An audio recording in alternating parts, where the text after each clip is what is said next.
Hello student, स्वागत है आपका जेपी साइंस क्लासेस में।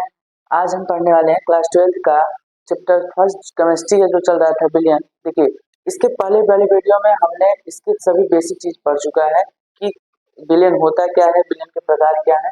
उस टॉपिक के बाद इसका नाम है अणुसंख्य गुणधर्म, यानी बिलियन का अणुसंख्य गुणधर्म। तो आज हम क्या पढ़ने वाले हैं? आज हम पढ़ने वाले हैं बिलियन का अणुसंख्य गुणधर्म। ये आपका पार्ट 2 है। चैप्टर आपका बिलियन है, बिलियन का ये पार्ट 2 है। अगर आपने पार्ट 1 नहीं देखा है तो इसी वीडियो के डिस्क्रिप्शन में लिंक दे रहा हूँ, वहां से आप देख सकते हैं।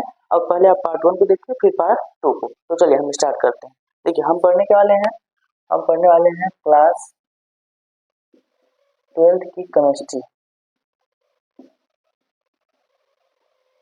क्लास 12 की केमिस्ट्री का जो आपका चल रहा था चैप्टर फर्स्ट बिलियन। क्या चल रहा था? बिलियन। तो बिलियन में हमने कुछ चीजें कवर कर ली थी, कुछ चीजें बाकी हैं। तो उसमें जो पहला आपका है, जो आज का टॉपिक है, ये आपका क्या है? अणुसंख्य गुणधर्म। तो हम पढ़ने वाले हैं आज अणुसंख्य गुणधर्म। क्या पढ़ने वाले हैं? अणुसंख्य गुणधर्म। आखिर हम पढ़ेंगे अणुसंख्य गुणधर्म। अणुसंख्य गुणधर्म होता है, देखिए, जब हम विलयन का अध्ययन करेंगे तो इसमें अणुसंख्य गुणधर्म का मतलब क्या है कि विलयन का वे गुण जो उनके अणुओं पर निर्भर करते हैं, विलयन के वे गुण जो उनके अणुओं पर निर्भर करते हैं, उन्हें क्या कहते हैं? अणुसंख्य गुणधर्म। तो चलिए स्टार्ट करते हैं।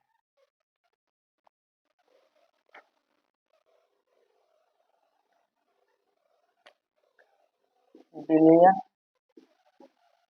का वह गुण जो विलेय तथा विलयन के कुल अणुओं के अनुपात पर निर्भर करता है। बस इसको आपको समझना है कि अणुसंख्य गुणधर्म क्या होता है। तो विलयन का वह गुण जो विलय तथा विलयन के कुल अणुओं के अनुपात के निर्भर करता है। अनुपात निर्भर करता है, क्या कहते हैं? विलयन का अणुसंख्य गुणधर्म। देखिए, विलयन का अणुसंख्य गुणधर्म में सब आपको क्या क्या पढ़ना है? इसमें आपको चार चीजें पढ़नी है। कितनी चीजें पढ़नी है? चार चीजें। पहला आपको क्या पढ़ना है? पहला आपको पढ़ना है वाष्प दाब में अपेक्षित अवनमन कि आवाज दाब में अपेक्षित अवनमन क्या होता है। दूसरा आपको पढ़ना है, देखिए आपको टोटल चार चीज पढ़ना है। दूसरा, तीसरा, चौथा। दूसरा आपको क्या पढ़ना है? आपको पढ़ना है क्वथनांक में उन्नयन। क्वथनांक में उन्नयन। तीसरा आपको पढ़ना है हिमांक में अवनमन। हिमांक में अवनमन। और चौथा लास्ट पढ़ना आपको परासरण। परासरण दाब। तो ये चार चीजें पढ़ना है, यानी विलयन के चार गुण जो बाकी थे आपके, कौन कौन से? वाष्प दाब में अपेक्षित अवनमन, क्वथनांक में उन्नयन, हिमांक में अवनमन और परासरण दाब। ये चारों भी क्या है? आपके गुणसंख्य अणुसंख्य गुणधर्म है। तो अणुसंख्य गुणधर्मों को पढ़ना है। तो हम सबसे पहले क्या पढ़ेंगे? वाष्प दाब में अपेक्षित अवनमन। चलिए अब हम देखते हैं अणुसंख्य गुणधर्म में सबसे पहला। तो अणुसंख्य गुणधर्म सबसे पहला आपका क्या है? अणुसंख्य गुणधर्म आपका सबसे पहला है वाष्प दाब में अवनमन। क्या है? वाष्प दाब में अवनमन। तो अब आपको देखना है क्या वाष्प दाब में अवनमन।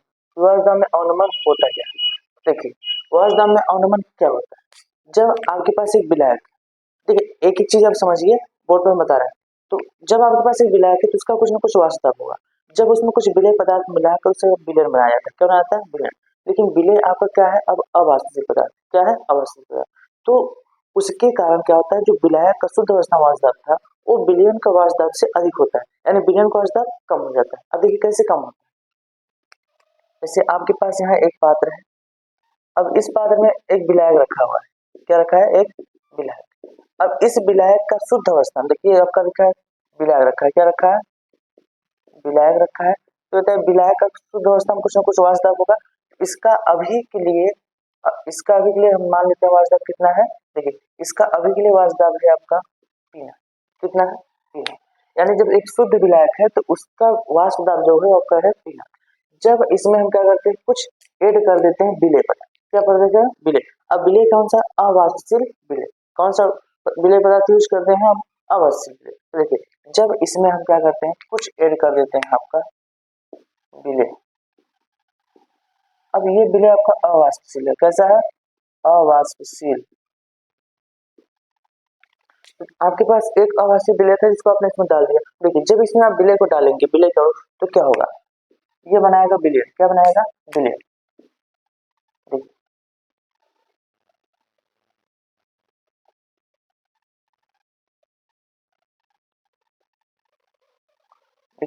इसमें क्या था विलायक, शुद्ध विलायक था। इस शुद्ध विलायक में हमने कुछ क्या कर दिया विलेय पदार्थ मिला दिया। जब हमने कुछ विलेय पदार्थ मिला तो विलेय के कण कहाँ आएंगे, इसके बीच में मध्य मध्य क्या होंगे आ जाएंगे। और देखिए ये विलेय के कण कुछ न कुछ सतह पर दिया जाए, कहाँ जाएंगे सतह।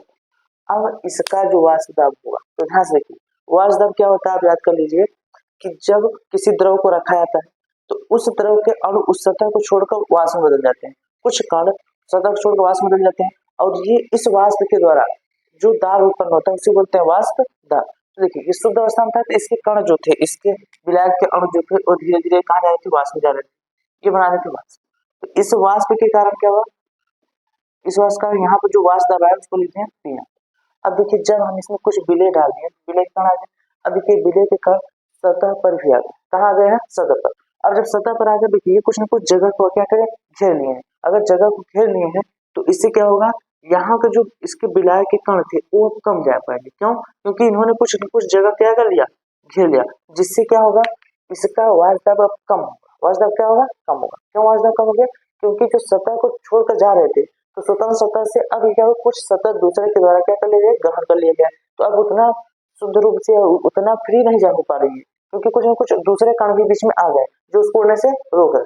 तो इसके लिए क्या होता है इसका जो वाष्प दाब है, इसका वाष्प दाब, इसको हम लिख देते हैं पी। पी किसका है, ये विलेय है, ये आपका क्या है ये आपका है विलेय। तो देखिए जब शुद्ध विलायक में एक अवाष्पीय विलेय मिलाया गया तो इसका जो दाब था वो दाब में कुछ कमी आई। तो इस दाब में जो कमी आती है इसे बोलते हैं वाष्प दाब में अवनमन। यानी वाष्प दाब में अवनमन क्या होता है, देखिए जो आपका वाष्प दाब में अवनमन, अवनमन ये क्या होता है आपका, देखिए शुद्ध विलायक का जो वाष्प दाब था पी नॉट माइनस टी, यानी देखिए शुद्ध विलायक वाष्प दाब पी नॉट था और विलयन का क्या था पी। तो विलायक में से आप विलय हटा दीजिए, जो अंतर है यानी शुद्ध विलायक का वाष्प दाब और विलयन के वाष्प दाब में जो अंतर है उसे बोलते हैं क्या वाष्प दाब में अवनमन। अवनमन का मतलब कमी हो गया। तो देखिए यहाँ से यहाँ क्या कुछ कमी हुआ ही नहीं, तो कितना कमी हुआ वही क्या होता है वाष्प दाब में अवनमन। लेकिन आपको पढ़ना क्या है वाष्प दाब में अवनमन समझ आ गया।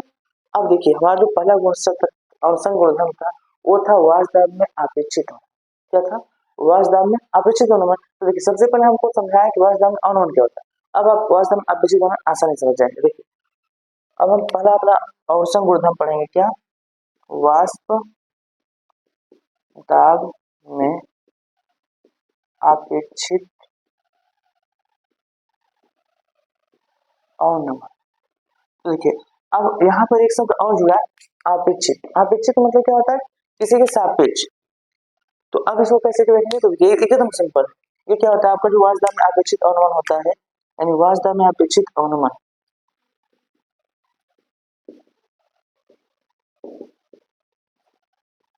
अपेक्षित अवनमन जो होता है आपका ये बराबर होता है किसके बराबर होता है वाष्प दाब में अवनमन, वाष्प दाब में अवनमन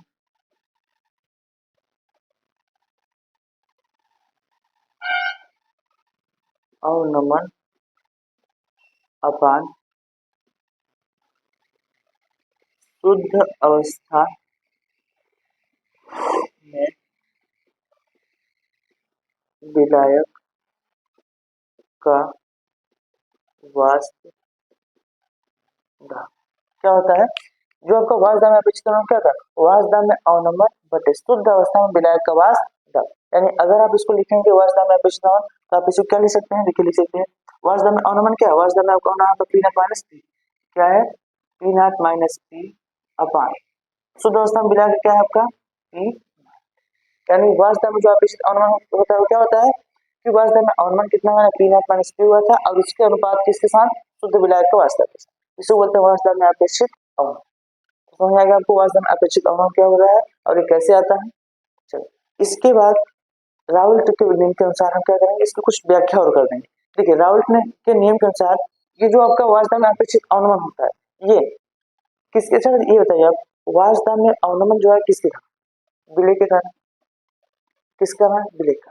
तो राउल्ट के नियम के अनुसार क्या होता है कि जो वास्तव में अपेक्षित अनुमान होता है वो उस विलय के मूल अंश के बराबर, उस विलय के मूल अंश के बराबर, यानी अब अगर आप देखेंगे किसके नियम के अनुसार, राउल्ट के नियम के अनुसार, तो अब राउल्ट के नियम से क्या लिख सकते हैं, राउल्ट के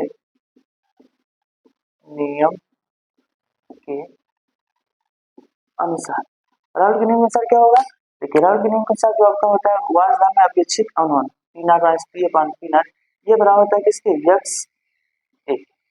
अब यक्स एक क्यों लिखे हैं, देखिए हम आपको बताए थे विलय में दो चीजें होती हैं, एक होता है विलय, एक होता है विलय। तो आपको हम विलय जो होता है, विलय विलय को हम दर्शा रहे हैं ए से और विलय को दर्शा रहे हैं, विलय को किससे दर्शा रहे हैं, विलय को दर्शा रहे हैं बी से। तो आपका विलय को किससे दर्शाया जाएगा, ए से विलय को दर्शाएगा बी से, यानी यहाँ पर यक्स एक मतलब क्या होता है, विलय के मूल अंश के बराबर होता है। वास्तव में जो अपेक्षित अनुमान होता है किसके होता है, विलय के मूल अंश के बराबर होता है।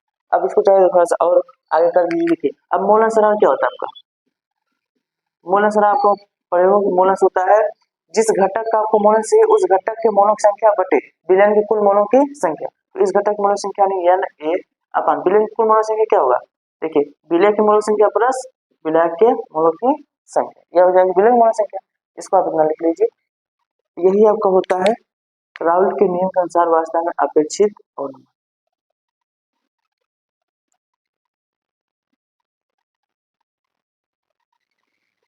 क्या है, राउल्ट के नियम के अनुसार वास्तव में अपेक्षित अनुमान। अब देखिए इसी के बाद एक शब्द और आता है कि विलयन जो होता है वो कभी कभी बहुत ज्यादा तन्य होता है। अगर विलयन बहुत ज्यादा तन्य हो जाए तो उसके लिए वास्तव में अपेक्षित अनुमान क्या होगा, तो राउल्ट के नियम के अनुसार ये अति तन्य विलयन के लिए, या आप बोल सकते हैं तन्य विलयन के लिए, तन्य विलयन के लिए वास्तव में अपेक्षित अनुमान कि वास्तव में अपेक्षित अनुमान क्या होगा। देखिए अधिकतम विलयन होगा तो क्या होगा, यही आपका होगा सूर्योदक, देखिए क्या होगा, प्लस लिखा है, जगह नहीं है यहाँ पर। देखिए P naught minus P upon P naught ये बराबर किसके, N A upon N A plus N B.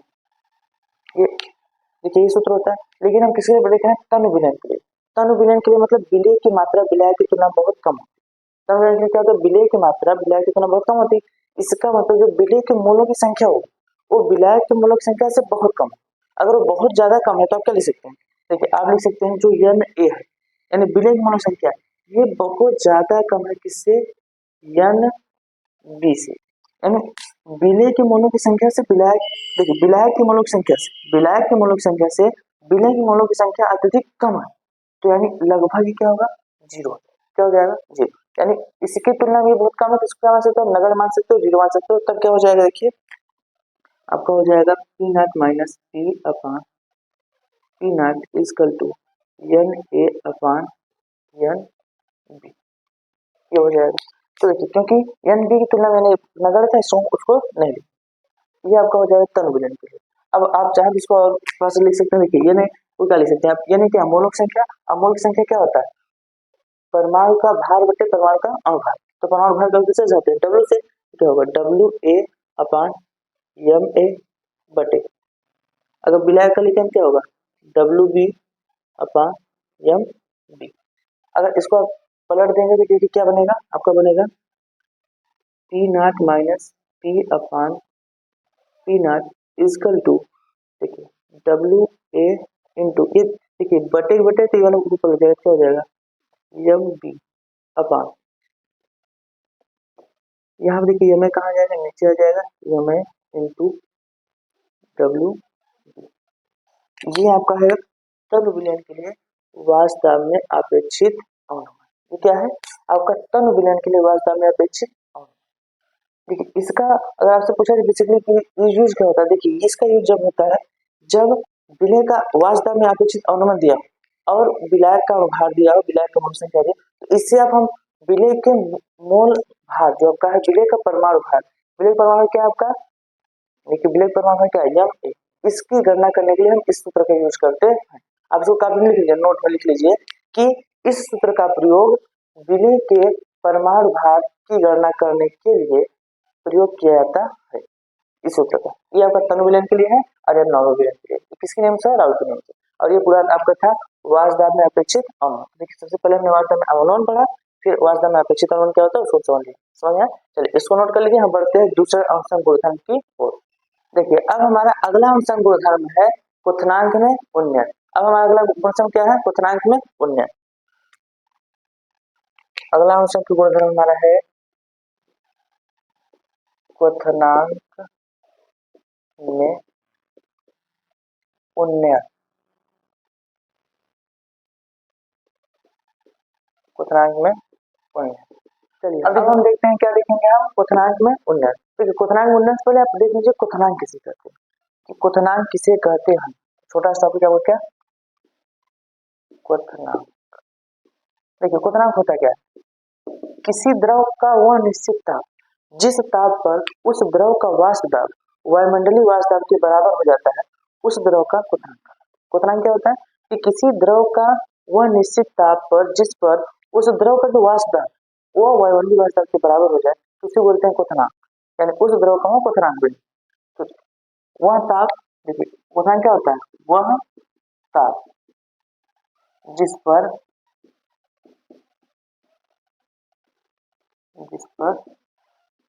जो द्रव का वाष्प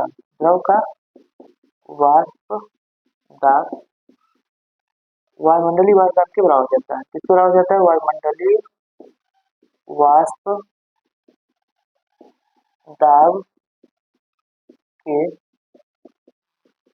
बराबर हो जाता है, वायुमंडलीय वाष्प दाब के बराबर हो जाता है। देखिए वह ताप जिस पर द्रव का वाष्प दाब वायुमंडलीय वाष्प दाब के बराबर होता है, क्या कहते हैं, क्वथनांक कहते हैं। अब क्वथनांक में उन्नयन में तो क्या होता है, उन्नयन मतलब होता है बढ़ना, वृद्धि होना। तो सबसे पहले आप एक एक चीज को समझिए। देखिए आपके पास क्या था, जो आप पीछे पढ़े थे उसी कंसेप्ट को दोबारा पढ़िए, देखते हैं। देखिए आपके पास यहाँ पर क्या है, एक शुद्ध विलायक, क्या है, शुद्ध विलायक। ये क्या है, विलायक। अगर शुद्ध विलायक है तो देखिए इसका कुछ ना कुछ वाष्प दाब होगा, क्या होगा, वाष्प दाब। अब इसका जो वाष्प दाब है उसको हम जब गर्म करते हैं, क्या करते हैं, गर्म करते हैं, तो एक निश्चित ताप पर इसका क्या होता है, निश्चित ताप पर इसका जो वाष्प दाब है वह दाब के बराबर हो जाता है। निश्चित ताप क्या होता है, इसका वाष्प दाब वो बराबर हो जाता है किसके, वायुमंडलीय दाब के, वायुमंडलीय दाब के बराबर हो जाता है। तो जिस निश्चित ताप पर होता है उसे क्या कहते हैं, इसका क्या कहते हैं, क्वथनांक। इसका क्या कहते हैं, क्वथनांक। अब इसके क्वथनांक हम लिख देते हैं टी नाट से, किसे लिख देते हैं, टी। तो ध्यान समझिए, जब एक शुद्ध विलायक था तो इसका एक निश्चित ताप पर जो वाष्प दाब बता हुआ है आपके बराबर हो जा रहा है। तो जिस ताप पर हो रहा है और जिस निश्चित ताप पर होता है उस निश्चित ताप को कहता है क्वथनांक में, उसको लिख देते हैं। अब इसमें हम क्या किया, कुछ बिले ऐड करते हैं, क्या ऐड करते हैं, कुछ बिले। जब इसमें आप ये होता है, जब इसमें हम कुछ बिले ऐड करेंगे, इसमें बिले ऐड कर रहे हैं।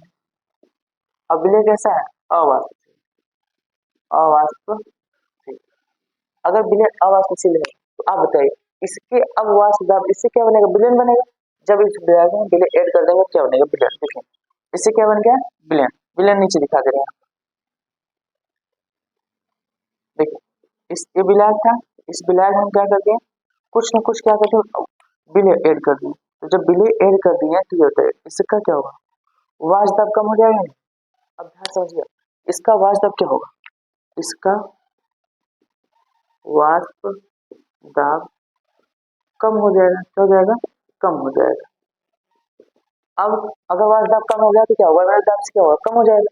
अब इसको फिर से वायुमंडलीय दाब तक ले जाने के लिए जो निश्चित तापमान था इसके मान को बढ़ाना पड़ेगा। इसके मान क्या करना पड़ेगा, बढ़ाना। जब इसके निश्चित ताप को जो मान थे इसको थोड़ा बढ़ा देंगे तो फिर से जो इसका वाष्प दाब होगा दाब के बराबर हो जाएगा। तो देखिए जब वाष्प दाब कम हो जाता है हम क्या करते हैं, इसको गर्म कर, क्या करते हैं, गर्म करते हैं, इसका तापमान बढ़ाते हैं, यानी इसके तापमान को हम बढ़ाएंगे तो आप बताइए क्वथनांक में वृद्धि होगी, क्वथनांक वृद्धि होगी ना। तो जो आपका अब क्वथनांक होगा वो कम हो, इसका क्वथनांक क्या होगा, बढ़ गया, क्वथनांक क्या हो गया, बढ़ गया। तो इसीलिए कहा जाता है क्वथनांक में उन्नयन, क्या कहता है, क्वथनांक में उन्नयन, क्योंकि विलायक से इसका जो विलयन बनता है उससे क्या होता है, क्वथनांक बढ़ जाता है। समझ आया वो रीजन क्यों बढ़ जाता है। अब देखिए ये आपका है क्या, ये है विलयन, विलयन। अब इसके वाष्प दाब जब कम हो गया तो हमको फिर से इसको तापमान बढ़ाने पर, तापमान अगर हम बढ़ा देंगे, तापमान बढ़ा देंगे तो क्या हो जाएगा, इसका फिर से जो वाष्प दाब होगा, देखिए तो क्या होगा, वाष्प दाब वो बराबर है किसके, वायुमंडलीय दाब, वायुमंडलीय दाब के बराबर हो गया। तो ये जो बढ़ाने पर जो तापमान आएगा, बढ़ाने पर जिस तापमान पर हुआ, जिस तापमान पर हुआ, क्या हुआ, वाष्प दाब वायुमंडलीय दाब के बराबर, इसको क्या कहते हैं, इसको कहेंगे विलयन का, इसको क्या कहेंगे, इसको कहेंगे विलयन का क्वथनांक, क्या कहेंगे, विलयन क्वथनांक। और इसको लिख दे रहे हैं टी से, किसे लिख दे रहे हैं, टी से। तो अब आप बताइए टी के मान अधिक है कि टी नॉट। तो देखिए आपने लिखा है कि इसका तापमान बढ़ाना पड़ेगा, तापमान बढ़ाना पड़ेगा तो आपका टी का मान अधिक हो जाएगा, किससे, टी से।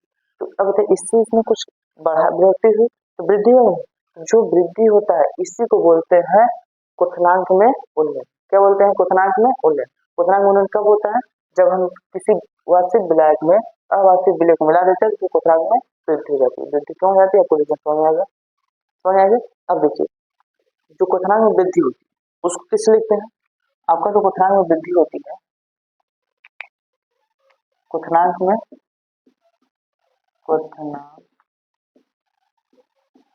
में उन्नयन, ये आपका क्या होगा, देखिए ये आपका होगा टी माइनस टी नॉट। क्वथनांक उन्नयन क्या होगा, टी माइनस टी नॉट, या क्वथनांक उन्नयन को लिखते हैं डेल्टा टी, क्या लिखते हैं, डेल्टा टी टी, ये बराबर होगा आपका टी माइनस टी नॉट।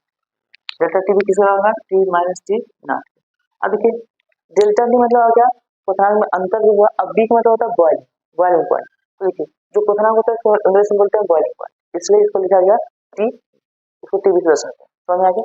अब देखिए ये तो आपको रीजन हो गया कि कैसे क्वथनांक वृद्धि होती है, कैसे क्वथनांक बढ़ता है। अब इसके बाद इसका एक नियम है कि इसको मतलब कि हम गणितीय रूप में या बीज गणितीय रूप में व्यक्त करते हैं। तो बीज गणितीय रूप में व्यक्त करने के लिए क्या होगा, बीज गणितीय रूप में व्यक्त करने के लिए जो क्वथनांक में उन्नयन होता है, अगर उन्नयन होता है ठीक है, लेकिन कितना उन्नयन या कितना उन्नयन, देखिए जो आपका क्वथनांक में उन्नयन होता है, यानी क्वथनांक में जो आपका उन्नयन, क्वथनांक में उन्नयन ये आपका अनुपाती होता है विलय के, विलय के मोललता, किसका अनुपाती होता है, विलय के मोललता के। ये आप याद रखिए कि जो क्वथनांक में उन्नयन होता है विलय के मोललता के अनुपाती। अब विलय की मोललता आप पढ़ चुके हैं, देखिए यानी इसको आप लिख सकते हैं डेल्टा टी बी, ये अनुपाती होता है किसकी, विलय की मोललता के, यम टी। इसमें यम मतलब क्या है, मोललता, मोललता को किससे दर्शाते हैं, इस माने, किससे दर्शाते हैं, इस माने। तो देखिए ये आपका समानुपाती है, इसको हटाने के लिए एक नियतांक पूरा करना होगा, डेल्टा टी बराबर का हो जाएगा के बी यम टी। अब के बी आपका क्या है, तो आप यहाँ लिख सकते हैं, जहाँ के बी क्या है, मोलर उन्नयन स्थिर। अब के बी क्या है, मोलर उन्नयन स्थिरांक। और आपका यही है क्या, जो आपका क्वथनांक में उन्नयन हुआ वो यही सूत्र होता है। क्वथनांक में उन्नयन निकालना है तो क्या करेंगे, विलय की मोललता के अनुपाती होता है, विलय की मोललता अगर आप क्वथनांक में स्थिरांक गुणा करें तो निकल जाए कितना, कितना परिवर्तन हो रहा है। ये आपका क्या है, क्वथनांक में उन्नयन का। अब आप चाहेंगे देखिए मोलकता का सूत्र जो होता है उसको रख दीजिए, तो क्या बन जाएगा डेल्टा टी बी बराबर के बी इंटू, देखिए मोलकता सूत्र होता था आपने पढ़ा था कि विलेय का भार बटे विलेय का अनुभार, तो विलेय का भार क्या होता है W A upon M A into यहाँ पर ऊपर था 1000 अब बटे डब्ल्यू बी क्या है विलायक का भार, किसमें ग्राम, विलायक का क्या है भार, डब्ल्यू का है विलायक का भार ग्राम, समझा। तो ये आपका हो गया क्या क्वथनांक में 19। देखिए यहाँ पर आपका यम क्या है विलेय के परमाणु भार, विलेय क्या है परमाणु भार, और यहाँ पे यम क्या मतलब क्या था ये आपका लिख लीजिए, यहाँ पे ये क्या है ये आपका जो है ये आपका है मोललता, मोललता, और ये आपका क्या है ये आपका है विलेय का अणुभार, विलेय क्या है अणुभार, याद रखिए कि आपका विलेय का अणुभार है, ये आपका है विलेय की मोललता, समझ आ गया। ये आपका क्या था ये आपका था क्वथनांक में उन्नयन, कि किसी विलयन का क्वथनांक उन्नयन किस प्रकार बढ़ता है, समझ आ गया। इसको आप जल्दी से नोट कर लीजिए, हम बढ़ते हैं अगले अवसन गुणधर्म की ओर। हम बढ़ते हैं तीसरे अवसन गुणधर्म की ओर जो आपका है हिमांक में अवनमन, तो हम तीसरे की ओर बढ़ते हैं। देखिए दो हमने पढ़ लिया, तीसरा आपका क्या है तीसरा आपका है हिमांक हिमांक में अवनमन, क्या है हिमांक में अवनमन। अब हिमांक में अवनमन क्या होता है, पहले हम समझते हैं हिमांक क्या होता है, फिर देखेंगे हिमांक में अवनमन क्या होता है। तो देखिए जो हिमांक आपका होता है हिमांक क्या होता है, तो हिमांक वह निश्चित ताप होता है जब किसी द्रव की द्रव अवस्था और ठोस अवस्था दोनों का वाष्प ताप बराबर हो जाता है, तो उसको बोलते हैं हिमांक, क्या बोलते हैं हिमांक। यानी हिमांक वह तापमान का वह निश्चित तापमान है जिस पर किसी द्रव का आपका ठोस अवस्था और द्रव अवस्था दोनों का वाष्प दाब बराबर हो जाता है। यानी हिमांक का बिंदु से पूछा क्या है तो क्या लिखेंगे हिमांक क्या है, हिमांक आपका किसी द्रव का वह ताप है जिस पर क्या होता है, देखिए द्रव अवस्था का वाष्प दाब ये बराबर हो जाता है किसके ठोस अवस्था का वाष्प, यानी ध्यान समझिए किसी द्रव का वह ताप जिस पर आपका द्रव अवस्था वाष्प दाब बराबर होता है ठोस अवस्था के वाष्प दाब के। अगर द्रव अवस्था वाष्प दाब और ठोस अवस्था वाष्प दाब जिस निश्चित तापमान पर बराबर होते हैं उस निश्चित तापमान को क्या कहते हैं हिमांक, क्या बोलते हैं हिमांक। अब आप लिखो हिमांक में अवनमन, क्या लिखो हिमांक में अवनमन, देखो इसको समझो। आपके पास एक शुद्ध विलायक था, क्या था शुद्ध विलायक, अब ये दो तीन बार हो गया तो जल्दी समझ जाओगे। देखिए ये आपको क्या था विलायक, इसका कुछ ना कुछ देखिए एक निश्चित तापमान पे क्या होगा वाष्प दाब बराबर होगा, देखिए इस निश्चित तापमान पे इसका जो वाष्प दाब लिख रहे हैं क्या लिख रहे हैं, तो इसको हम लिखते हैं वही टी लिख देते हैं, टी नॉट क्या लेते हैं टी नॉट तापमान पर इसका वाष्प दाब बराबर इस द्रव का वाष्प दाब बराबर है इसके ठोस के वाष्प दाब।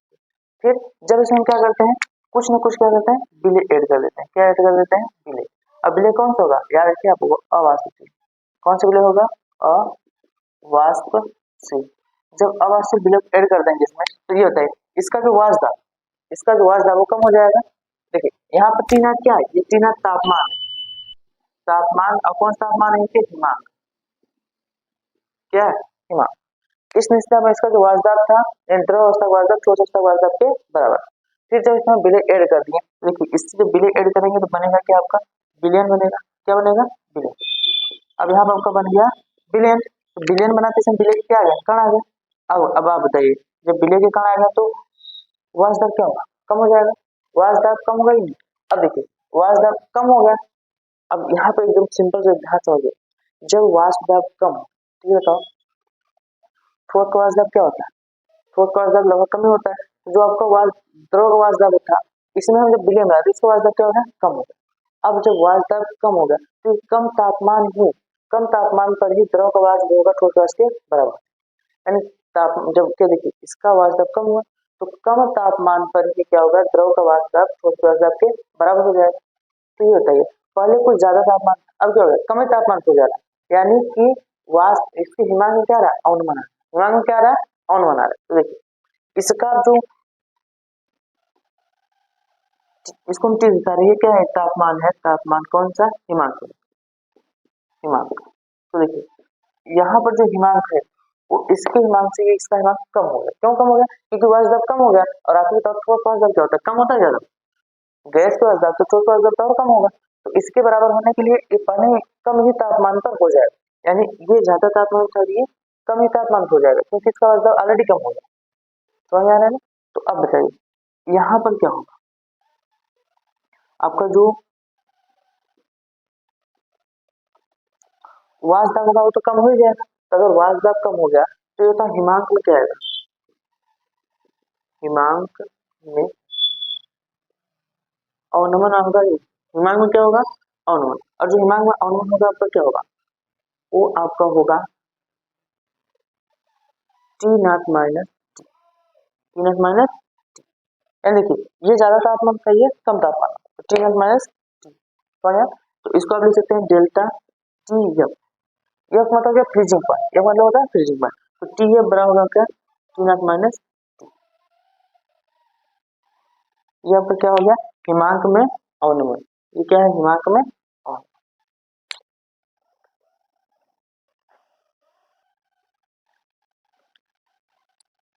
देखिए ये आपका क्या हो गया, हिमांक में अवनमन हो गया। अब इसका हम क्या करते हैं, बीजगणित के रूप में देख लेते हैं। तो देखिए अगर आप इसे बीजगणित के रूप में देखेंगे तो ये भी आपका क्या होता है, जो हिमांक में अवनमन होता है, अवनमन, ये अनुपाती होता है किसके, विलेय के मोलनता। विलेय की मोलनता क्या होता है, अनुपाती होता है। अच्छा आप ये बताइए, जो यहाँ पर हिमांक में अनुमान आ रहा है किसके कारण, विलेय के कारण आ रहा है, विलेय कारण है, इसीलिए जो आपका विलेय के कारण अनुमान आता है, तो इसलिए जो हिमांक में अनुमान होता है किसके अनुपात है, विलेय के मोलनता के, विलेय के मोलनता क्या होता है, अनुपात। तो आप ये बताइए इसको क्या लिख सकते हैं, इसको लिख सकते हैं डेल्टा टी एफ, और ये अनुपात किसके, small M A, small M आपको बताया अभी मोलनता होता है, और एक मतलब विलेय, यानी विलेय की मोलनता।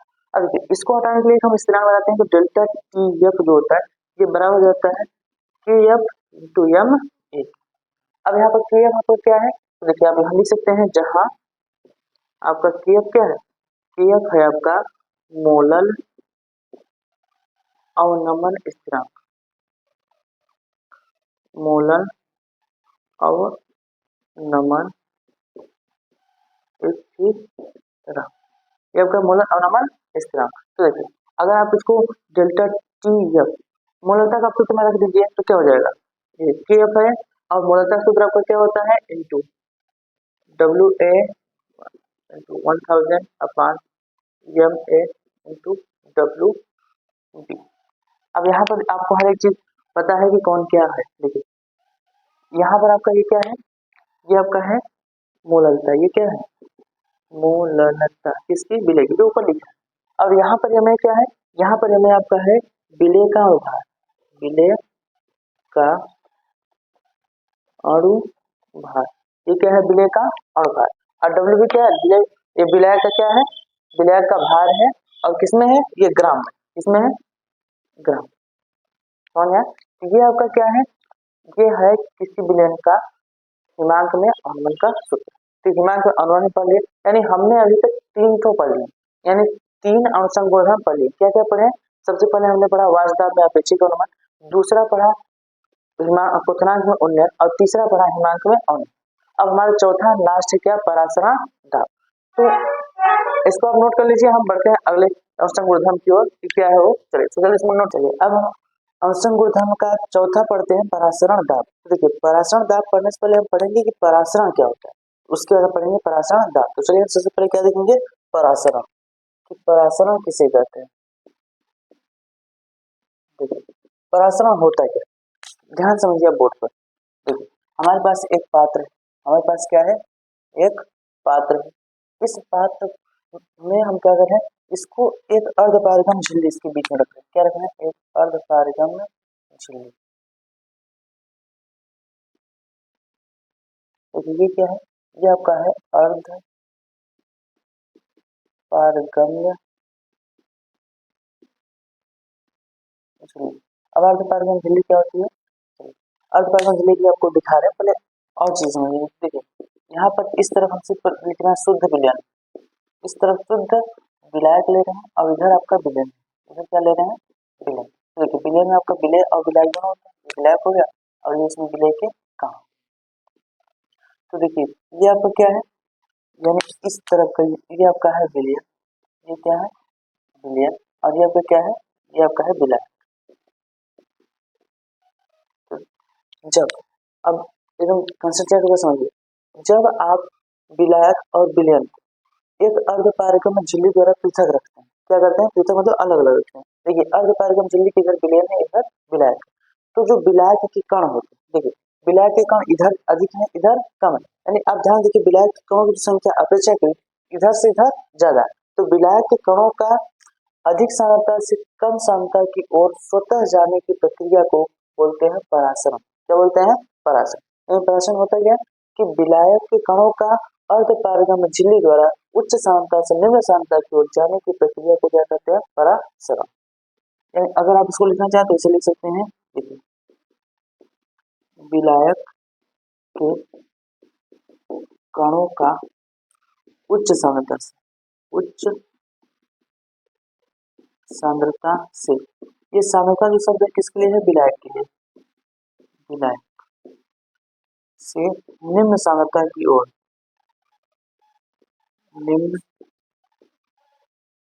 सांद्रता की ओर स्वतः, ये देखिए स्वतः जाती है, स्वतः जाने, अच्छा विलायक के कणों उच्च सांद्रता की ओर अर्धपारगम्य झिल्ली से, अर्धपारगम्य अर्धपारगम्य झिल्ली से जाने की क्रिया को क्या कहते हैं, परासरण, परासरण कहते हैं। यानी विलायक के कणों का अर्धपारगम्य झिल्ली से उच्च सांद्रता से निम्न सांद्रता की ओर जाने की प्रक्रिया जो होती है स्वतः होती है, और इसी प्रक्रिया क्या कहते हैं, परासरण। यानी जो यहाँ पे देखिए ये हो रहा है, ये यही आपका क्या है, यही आपका है परासरण। क्या है, परासरण। समझ में आ गया आपको परासरण। अब अर्धपारगम झिल्ली क्या होती है, देखिए अर्धपारगम झिल्ली का मतलब होता है कि यह सिर्फ विलय और विलायक में सिर्फ एक प्रकार के कणों को, यानी यह सिर्फ विलायक को अपने से जाने देती है, विलय को नहीं जाने देती। देखिए यहाँ से विलायक के कण इधर आ गए तो विलय कण इधर भी जा सकते थे, लेकिन ये अर्धपारगम झिल्ली है तो सिर्फ विलायक को अपने आर पर जाने देती, विलय को आर पर नहीं जाने देती, इसलिए इसका नाम रखा गया अर्धपारगम झिल्ली। क्या, अर्धपारगम झिल्ली। समझ में आ गया आपको। अब परासरण के बाद, परासरण कुछ प्रकार है, जैसे परासरण के दो प्रकार होते हैं, एक होता है अंतःपरासरण, एक होता है बाह्य परासरण। देखिए परासरण क्या होते हैं, परासरण के प्रकार, तो परासरण आपका दो प्रकार का होता है, एक होता है अंतःपरासरण, एक होता है बाह्य परासरण। एक होता है कौन सा, अंतः परासरण, एक होता है बाह्य परासरण। बाह्य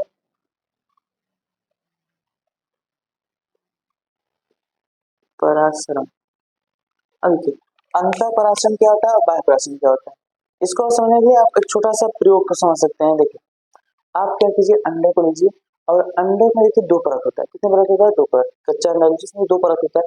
बाहर आपको जो होता है ठोस कवच होता है, जिसे कैल्शियम कार्बोनेट बनाता है, किससे बना होता है, कैल्शियम कार्बोनेट। जब आप कैल्शियम कार्बोनेट को किसी HCl के तन विलय में डाल देंगे तो कैल्शियम का आवरण हट जाता है, तो उसके अंदर एक पतला आपका लेयर होकर बना होता है, कवच होता है, जो आपका होता है अर्धपारगम झिल्ली। क्या होता है, अर्धपारगम झिल्ली। अब इस अंडे को आप लीजिए और देखिए दो प्रकार के विलयन तैयार कीजिए। एक पहला विलयन क्या है, देखिए दो प्रकार के विलयन तैयार कीजिए। इसमें हम क्या कर रहे हैं, यहाँ पर देखिए ये है शुद्ध जल, ये क्या है, ये है शुद्ध जल, और यहाँ पर आपका क्या है, ये आपका ये ना Cl का जलीय विलयन, ये क्या है, NaCl का जलीय विलयन। अब हम क्या कर रहे हैं, देखिए दो अंडे लिए, एक अंडे को इसमें डाल दिया, एक अंडे को इसमें। तो जब आप इसमें डालेंगे शुद्ध जल में क्या करेंगे, अंडे को डालेंगे,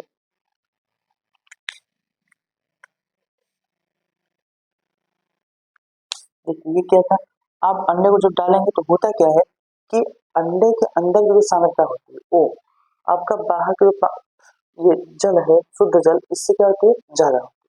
और आपको पता है कि अंदर जब जल क्या हो जाएगा, कम हो जाएगा, बाहर जल ज्यादा। और प्रासंगिक क्रिया क्या होती है कि ज्यादा वाले इसका कम हो जाता है, यानी जल बाहर ज्यादा है, अंदर कम है, कहाँ चले जाएंगे, अंदर। यानी इसमें जो जल के अणु होंगे कहाँ चले जाएंगे, अंडे के अंदर चले जाएंगे। अगर अंडे के अंदर चले जाएंगे तो क्या होगा, अंडे का आकार बढ़ जाएगा। अंडे का आकार क्या होगा, देखिए अंडे का आकार बढ़ जाएगा, यानी यहाँ पर ये फूल जाएगा। क्या होगा, फूल जाएगा, फूल जाएगा। तो देखिए यहाँ पर क्या हुआ, जो आपका विलायक है या जल है वो कहाँ, बाहर से कहाँ जा रहा है, अंदर जा, बाहर से कहाँ जा रहा है, अंदर। तो जब बाहर से अंदर जाता है तो इस प्रकार के परासन बोलते हैं अंतःपरासन। क्या बोलते हैं, अंतःपरासन। अब इसी प्रकार आप जब NaCl के विलयन में अंडे को डालेंगे तो देखिए आप क्या करें, यहाँ पर NaCl के विलयन में अंडे को डाल देंगे। तो इसमें क्या होता है, जो अंडे के अंदर विलयन है उसका जो सांद्रता होता है वो बाहर की सांद्रता से कम है।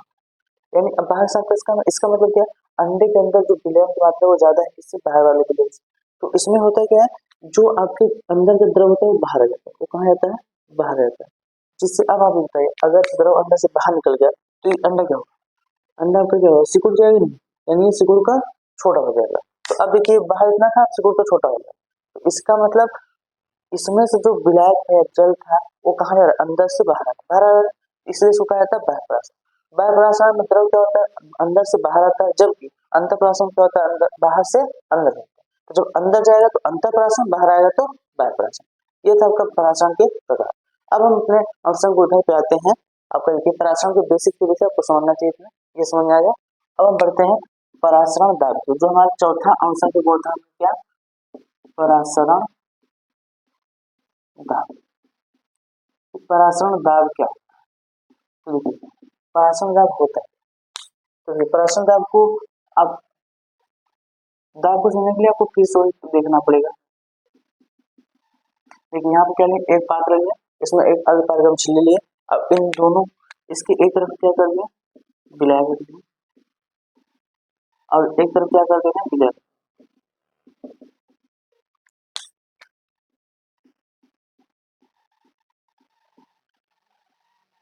देखिए ये आपका क्या है, ये आपका विलायक है, और ये क्या है, विलायक।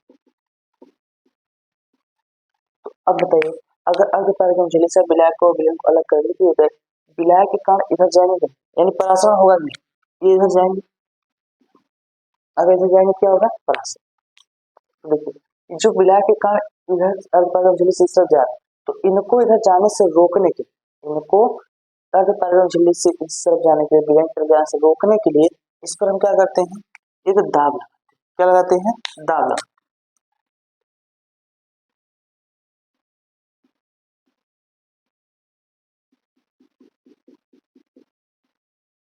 तो यहाँ पे क्या करते हैं, दाब। तो अगर हम इस विलयन पर दाब लगाएंगे तो ये जो इसके अणु है इधर जाएंगे, इसे रुक जाएंगे। अगर इसको हम दाब लगा दें क्या होगा, जाने से रुक जाएंगे। तो देखिए वह दाब जो पराशरण की क्रिया को रोकने के लिए लगाया जाता है, वह दाब जो पराशरण क्रिया को रोकने के लिए लगाया जाता है उसी बोलते हैं पराशरण दाब। यानी पराशरण दाब क्या होता है, वह दाब, दाब जो विलयन पर, विलयन पर पराशरण की क्रिया को रोकने के लिए लगाया जाता है। क्या कहलाता है, पराशरण, पराशरण दाब कहलाता है।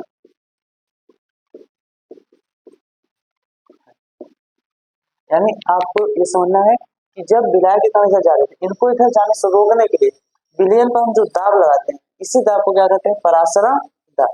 तो पराशरण दाब को समझ में आ गया। कि परासरण दाब क्या होता है। इसके बाद आपका आता है कि परासरण दाब का जो गणितीय रूप में व्यक्त करना है, क्योंकि हम पढ़ क्या रहे आवश्यक हो रहा है, तो हम तीनों को पढ़े, इसके पहले जो तीनों को पढ़े उन तीनों क्या किए थे, उन सभी का बीजगणितीय रूप में किए थे, तो हम इसको भी क्या करेंगे बीजगणितीय रूप में व्यक्त करेंगे। देखिए परासरण दाब जो हो रहा है इसको रोकने के लिए यहाँ पर रोकेंगे तो इसमें कौन कौन से कारक जिम्मेदार होते हैं, इसके लिए एक वैज्ञानिक है आपके, उनका नाम था वान हाफ। क्या नाम था, वान हाफ। वान हाफ ने क्या किया, परासरण को समझा और उन्होंने कुछ मतलब कि इसके परासरण का जिन जिन कारकों पर निर्भर कर रहा था उन्होंने कारकों को देखा और बताया। तो वान हाफ ने देखिए दो नियम को लिया, कितने नियम को लिया, दो नियम को। तो उन्होंने पहला नियम क्या लिया, पहला नियम लिया देखिए बायर वान हाफ। देखिए बायर ने क्या किया था, एक नियम दिया था, बायर ने क्या किया था, एक नियम दिया था और उसी को वान हाफ ने मिलाया और कहा कि जो परासरण दाब, जो परासरण दाब है, ये परासरण दाब इस विलयन की सांद्रता, इस विलयन की सांद्रता के अनुपाती है। सांद्रता क्या होता है, अनुपाती। यानी इनके अनुसार क्या था, जो परासरण दाब होता है, परासरण दाब ये अनुपाती होता है किसके, विलयन की सांद्रता, किसके अनुपाती होता है, विलयन की सांद्रता। देखिए परासरण दाब को किससे प्रदर्शित करते हैं, परासरण दाब को पाई से प्रदर्शित करते हैं, किससे प्रदर्शित करते हैं, पाई से। आप यहाँ लिख लेंगे इसे पाई से प्रदर्शित किया जाता है, किसे किसे प्रदर्शित किया जाता है, पाई से। तो आपका क्या हो जाएगा, देखिए पाई अनुपाती हो जाएगा किसके, विलयन की सांद्रता को सी से दर्शाते हैं, किससे दर्शाते हैं, सी से। तो आपका क्या हो जाएगा, पाई अनुपाती सी, ये आपका समीकरण हो गया फर्स्ट। तो समीकरण हो गया फर्स्ट। तो देखिए ये आप बायल तथा वान हाफ करिए। फिर दूसरा एक और विज्ञान की जो मैंने कुछ शब्द कहा था उनका नाम था आपका चार्ल्स वान हाफ ने। देखिए चार्ल्स थे, तो चार्ल्स ने क्या कहा, चार्ल्स वान हाफ ने चार्ल्स के नियम को ने उठाया, बताया कि चार्ल्स ने कहा था कि किसी विलयन की परासरण दाब वो उस अगर विलयन की सांद्रता निश्चित है, विलयन की सांद्रता क्या निश्चित है, मतलब विलय के मोलों की संख्या निश्चित है, तो उसके परम ताप के अनुपाती, उसके परम ताप क्या होता है, अनुपाती। यानी परासरण जो दाब है, परासरण दाब ये अनुपाती होता है किसके, विलयन के परम ताप, यानी विलयन के परम ताप क्या होता है, अनुपाती। तो आप इसको कैसे लिख सकते हैं, लिख सकते हैं पाई अनुपाती होता है कैपिटल टी, कैपिटल टी आपका क्या है, परम। तो ये दूसरा बात को कहा वान हाफ ने। अब देखिए इन दोनों संख्याओं को क्या कर दें, मिला दें, इन दोनों संख्याओं को क्या कर दें, मिला दें। अगर दोनों संख्याओं को मिला दें तो क्या करेंगे, देखिए दोनों समीकरण को मिलाने पर, अगर दोनों संख्याओं को मिलाएंगे तो आपको लिखेंगे पाई अनुपाती होगा किसके, सी टी। देखिए यहाँ पर पाई सी के अनुपाती था, यहाँ पाई टी के अनुपाती है, तो पाई इसको सी टी को क्या होगा, अनुपाती को क्या करते हैं, मिलाते हैं। अब इसको नीचे जगह नहीं तो आप इसको नोट कर चुके हैं, चलिए यहाँ देख लीजिए इन दोनों को मिलाया कितना है, तो आया क्या है आपका पाई अनुपाती है सी टी, कितना है, तो अब अनुपाती चेंज होता है तो इसमें कोई ना कोई नियतांक लगाना पड़ेगा। तो यहाँ पे एक नियतांक का गुणा होता है जिसको कहते हैं यस सी टी, क्या कहते हैं, यस सी टी। तो अब यहाँ देखिएगा नियतांक आता है तो ये बराबर हो जाता है, ये क्या जाता है, बराबर हो जाता है। अब यहाँ पर यस आपका क्या है, यस आपका देखिए है स्थिरांक, यस क्या है, स्थिरांक, ये एक गैस स्थिरांक है, यस क्या है, गैस स्थिरांक। अब देखिए यस जो होता है आप इसको कुछ किताबों में यस लिखा होता है और कुछ किताबों में आर लिखा, क्या लिखा होता है, आर। तो या तो यस लिखिए या तो आर, और आपको पता है आर क्या होता है, आर गैस स्थिरांक होता है, तो आप यस लिखिए या आर, दोनों मतलब वही होता है। और ये दोनों क्या है, गैस स्थिरांक, दोनों का मान भी होता है। अगर आप देखेंगे तो यस और आर बराबर है और इसका मान कितना होता है, 0.082 एटीएम पर मोल। यह होता है, इसका मान होता है आर, एटीएम पर मोल केवल। ठीक है, देखिए आप आर लिख सकते हो या सी लिख सकते हो, यह आपका क्या है, परासरण दाब। तो परासरण दाब को आप ये भी लिख सकते हो आर सी। अब देखिए यहाँ पर आपका सी क्या है, सी आपका सांद्रता है, और सांद्रता यानी सी बराबर क्या होता है, सी बराबर होता है मोलों की संख्या बटे आयतन, यानी विलय की मोलर संख्या बटे आयतन। तो आप यहाँ से क्या लिख सकते हैं, पाई बराबर लिख सकते हैं R N T upon V. तो अगर इसको आप देखिए वी को क्या मतलब पहचान कर देंगे, सी के सामने क्या लिखेंगे अपॉन वी, अभी को तो पहचान करके क्या जाएगा, pi V is to N R T. तो यही आपका क्या है, परासरण दाब का सूत्र। तो आप इसको नोट कर लीजिए। देखिए ये आपका मेन फॉर्मूला है परासरण दाब का, क्या होता है, पाई वी बराबर एन आर टी। समझ में आ गया, ये आपका था पूरा परासरण दाब। आज हमने पूरा कंप्लीट कर लिया अंशांक गुणधर्म, यानी विलयन चैप्टर आपका जो पहला था ये पूरा कंप्लीट हो गया। हमने पहले वीडियो में इसके सभी चीजों को, बेसिक चीजों को पढ़ा था, मोलरता, उसके बाद गैस स्थिरांक का नियम, राउल का नियम, इन सभी चीजों को हम इसके पहले वीडियो में कंप्लीट किए थे। और इस वीडियो में हमने अंशांक गुणधर्म यानी चारों के चारों गुण सब पढ़ लिया।